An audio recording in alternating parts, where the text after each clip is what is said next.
Sugar గురించి చూపించుకోనికి వెళ్తే న్యూరాలజిస్ట్కి రాశాడు. ఎవరు? ఈ మామూలు డాక్టర్. న్యూరాలజిస్ట్ దగ్గరికి వెళ్తే ఆయన ఉండి ఎంఆర్ఐ స్కాన్ తీసుకోండి. ఓకే, ఎంఆర్ఐ స్కాన్ తీసుకున్నాను.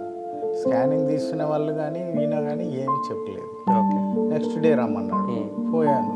డాక్టర్ 10 lakhs అవుతుంది అన్నాడు, ఆపరేషన్ చేయాలి, బట్ గ్యారంటీ లేదు అన్నాడు. నడుముకి లేదు, నీ ఏబులకు లేదు, దేనికి లేదు, వెన్నెముక సచ్చుపడిపోతుంది, 2 కాళ్ళు సచ్చుపడతాయి, కిడ్నీస్ పని చేయవు, నువ్వు ఓన్లీ కుర్చీకే పరిమితం అవుతావు అన్నాడు.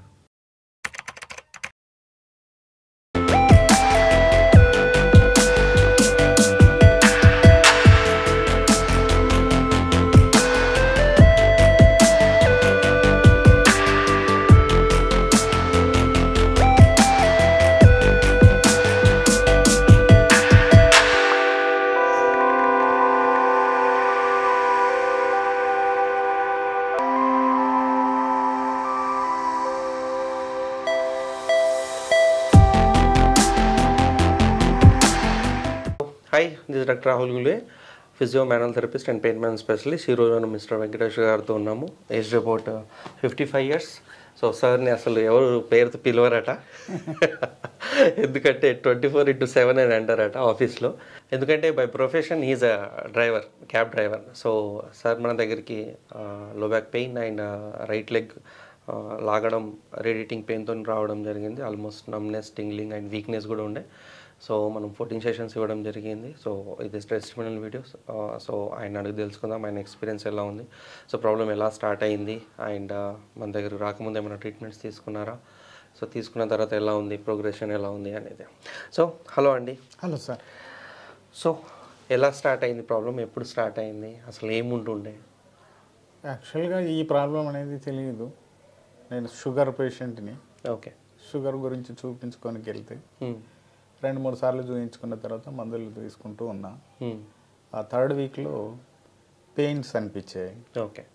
ఇవి ఏదో ఈయన ఇచ్చిన మెడిసిన్స్కే వచ్చాయేమో, సైడ్ ఎఫెక్ట్ ఏమో అనుకున్నా. ఎందుకంటే నేను మ్యాక్సిమం జ్వరం వచ్చినా ఏమొచ్చినా ట్యాబ్లెట్స్ యూజ్ చేయను. ఓకే. ఎలాంటి పెయిన్స్కి యూజ్ చేయను. ఆయన పెయిన్ కిల్లర్స్ ఇచ్చినా కూడా 20 days వాడినా కూడా ఇంత కూడా పెయిన్ తగ్గలేదు. నాకు డౌట్ వచ్చింది, ఇది ఏదో ఉంది ప్రాబ్లం అని చెప్పి. అంటే అప్పుడు ఆయన న్యూరాలజిస్ట్కి రాశాడు. ఎవరు? ఈ మామూలు డాక్టర్. న్యూరాలజిస్ట్ దగ్గరికి వెళ్తే ఆయన ఉండి ఎంఆర్ఐ స్కాన్ తీసుకోండి. ఓకే. ఎంఆర్ఐ స్కాన్ తీసుకున్నాను. స్కానింగ్ తీసుకునే వాళ్ళు కానీ ఈయన కానీ ఏమీ చెప్పలేదు. ఓకే. నెక్స్ట్ డే రమ్మన్నాడు. పోయాను. ఏవో మందులు రాశాడు. అవి ఒక 20 days వాడాను. రిజల్ట్ అనేది ఏమి లేదు. అసలు ఏముంటుండే, ఎలా వస్తుండే ప్రాబ్లం? 2 అరికాళ్ళు తిమ్మిట్లు వచ్చేది. ఆ తర్వాత పెయిన్స్ వచ్చేది బాగా, ఆ పక్క ఈ పక్క లాగడం. ఏ కాలు? Right leg. ఓకే. ఇంకా మన యాక్షన్ కూడా, నా ప్రొఫెషన్ ప్రకారంగా యాక్షన్ కూడా రైట్ లెగ్దే ఎక్కువ ఉంటుంది. క్లచ్, బ్రేక్, ఎక్సలేటర్ అనేది 24 గంటలు అదే ఉంటుందిగా. ఇక ప్రాబ్లం అందు నుంచి వస్తుంది. సో ఎప్పటి నుంచి ఉంది డ్రైవింగ్ మీది? డ్రైవింగ్ 32 years నుంచి ఉంది. ఎన్ని గంటలు డ్రైవ్? అప్పుడు తక్కువ నడిపేది. ఓకే. ఇప్పుడు ఎక్కువ నడుపుతున్నా. ఎక్కువ అంటే అప్పుడేమో 5 hours 6 hours నడిపేవన్నీ, ఓన్లీ ప్రొఫెషన్ కాకుండా మన ఓన్ పని కోసం. ఓకే. ఇప్పుడు ప్రొఫెషనే అది అయినందుకు 2017 నుంచి ఇప్పటి వరకు కంటిన్యూగా 24 hours నడుపుతున్నాను. అందుకే మీ పేరు 24/7 పడింది ఆఫీస్లో. సో ఈ ప్రాబ్లం ఎప్పుడు స్టార్ట్ అయింది? ఈ ప్రాబ్లం నాకు 2-3 నెలల నుంచే స్టార్ట్ అయింది సార్. అంతకుముందు లేదు. సో ఎట్లా ఉంటుండే పెయిన్ ఇంటెన్సిటీ, ఎట్లా ఉంటుండే, ఎంత ఫ్రీక్వెంట్గా వస్తుండే? ఫ్రీక్వెంట్ అంటే అది చెప్పలేము. ఒక్కోసారి ఒక్కొక్క మూమెంట్. మనం ఈ బాడీ కదలికను బట్టి ఒక సైడ్ ఒరిగామంటే విపరీతంగా వచ్చేది, ఇంకో సైడ్ ఒరిగామంటే అసలు వచ్చేది కాదు.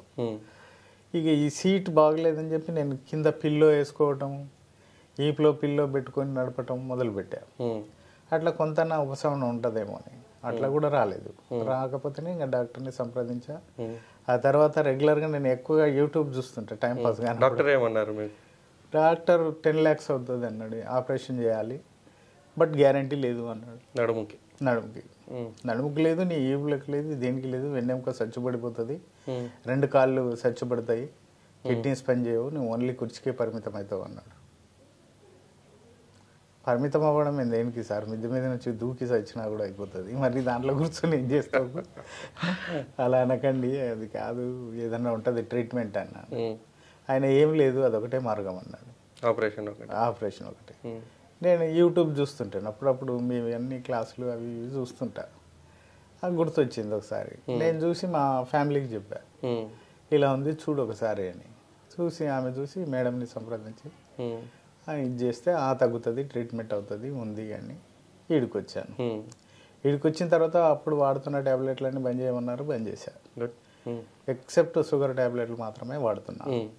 ఆ ట్యాబ్లెట్లు బంద్ చేసా, దానికి సంబంధించినవి ఏం చేయకుండా ఓన్లీ ఎక్సర్సైజ్, వీడికి ట్రీట్మెంట్కి రావడం పోవడం. ఏ రోజు కూడా నేను డ్రైవింగ్ ఆపలేదు, ట్రీట్మెంట్లో ఉండి కూడా నడుపుతున్నాను. అందరు హ్యాపీగా ఫీల్ అయ్యారు, మంచిగా ఉన్నారు. అక్కడ మంచిగా ఉంది, ఇక్కడ మంచిగా ఉంది, ట్రీట్మెంట్ నడుస్తుంది, దేన్ని ఆపకుండా నడిపేస్తున్నాను. అన్ని బ్యాలెన్స్ చేసుకుంటూ వెళ్తున్నారు. సో మన దగ్గరికి వచ్చిన తర్వాత ఎన్ని రోజులకి డిఫరెన్స్ తెలియడం మొదలుపెట్టింది?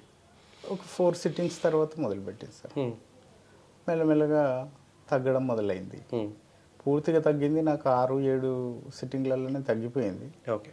అప్పటి నుంచి కూడా ట్రీట్మెంట్ కావాలి, ఏదో పూర్తి స్థాయి కోర్సు చేయాలనే ఉద్దేశంతో వస్తున్నా తప్ప ఆ తర్వాత ఇంకేం లేదు సార్.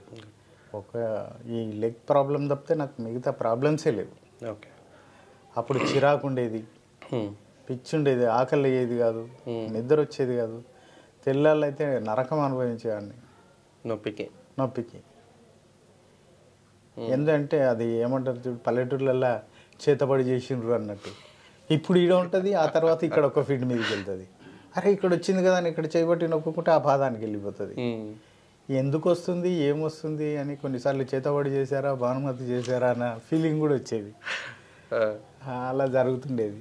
ఇక చూద్దాము, అదంతా నమ్మకం కాదు కదా, ఇది చేద్దామని చెప్పి ఇక్కడికి వచ్చాక సెట్ రైట్ అయిపోయింది. ఎంత పర్సెంటేజ్ తగ్గింది ఇప్పుడు నొప్పి? 80% దాకా తగ్గింది సార్. సో ఇప్పుడు ఎక్సర్సైజెస్ చేసుకున్న తర్వాత ఎలా ఉంటుంది? ఎక్సర్సైజ్ చేసుకుంటే బాగుంటుంది. సో ఓవరాల్గా ఇక్కడికి వచ్చిన తర్వాత నుంచి మీ క్వాలిటీ ఆఫ్ లైఫ్ ముందులాగా బెటర్ అయ్యిందా? బెటర్ అయింది sir. Happy with the treatment? Happy sir. So ఇలాంటి ప్రాబ్లమ్స్ సఫర్ అయ్యే వాళ్ళకి ఏం చెప్పదలుచుకుంటున్నాను మా క్లయింట్స్కి? ఆల్రెడీ కూడా నేను మిగతా వాళ్ళకి కూడా చెప్పాను. ఆల్రెడీ ఓవరాల్గా చెప్పేశాను. అక్కడికి వెళ్ళండి, బాగుంటుంది, నెడిల్ థెరపీ అది ఇది చేస్తారు, మంచిగా ఉంటుంది. 3-4 వెరైటీస్ థెరపీస్ ఉంటాయి, చేస్తారు, మంచిగా ఉంటుంది, ట్యాబ్లెట్ అవసరం లేదు అని చెప్పాను. చెప్తే వాళ్ళంటే కొంచెం కాస్ట్లీ అవుతుందేమో అన్న, ఇంకా ఉన్నది అది వేరే. ఇప్పుడు అక్కడ 10 లక్షలు చెప్పిన దానికి నో గ్యారంటీ, అది కూడా ట్రీట్మెంట్ సర్జరీ చేయించుకుంటే. మన దగ్గర మనం తీసుకునే దానికి మీకేమనిపించింది మీ పర్సనల్గా? ఇన్ మై నాలెడ్జ్ 10 lakhs ఇచ్చి నేను స్పైన్ ఆపరేషన్ చేసుకుంటే కూడా బాడీలో ఎక్కడ ఆపరేషన్ చేయాలైనా స్పైన్కే మనం అనాస్థెసియా ఇస్తాం. అలాంటి దాన్నే మనం డిస్టర్బ్ చేస్తున్నప్పుడు ఇంకా బతకటం దేనికి అని ఒక క్వశ్చన్ నాలో ఉద్భవించినప్పుడే నేను మీ యొక్క దీన్ని చూసి, యూట్యూబ్ ఛానల్లో చూసి అప్పుడు మీ ఇక్కడికి రావడం జరిగింది. అంతే, అంతకుమించి వేరే ఏం లేదు. వచ్చిన తర్వాత నాకు హ్యాపీ అనిపించింది, మంచిగా ఉన్నది. So 1 more success story added. MRI ప్రకారంగా సార్కి L4, L5, L5S1లో డిస్క్ బల్జెస్ ఉన్నాయి, బయలాటరల్ న్యూరోఫోరామినా నారోవింగ్ ఉండే, అందుకని ఆయనకి కింద వీక్నెస్ ఉంటుండే కదా, తిమ్మిర్లు పెయిన్ ఉండే. చాలు, మీ క్వాలిటీ ఆఫ్ లైఫ్ మీకు వచ్చింది, ఎక్సర్సైజ్ చేసుకుంటే మీ పనులన్నీ చేసుకోగలుగుతున్నారంటే చాలు. సో ఇంకా మనం ఎక్సర్సైజెస్ చేసుకునే కొద్ది స్ట్రక్చర్లో ఇంకా మార్పు వస్తుంది కాబట్టి, ఇంకా స్ట్రాంగ్ తయారవుతుంది కాబట్టి ఇంకా హ్యాపీగా ముందు లైఫ్ లీడ్ చేసుకోవచ్చు.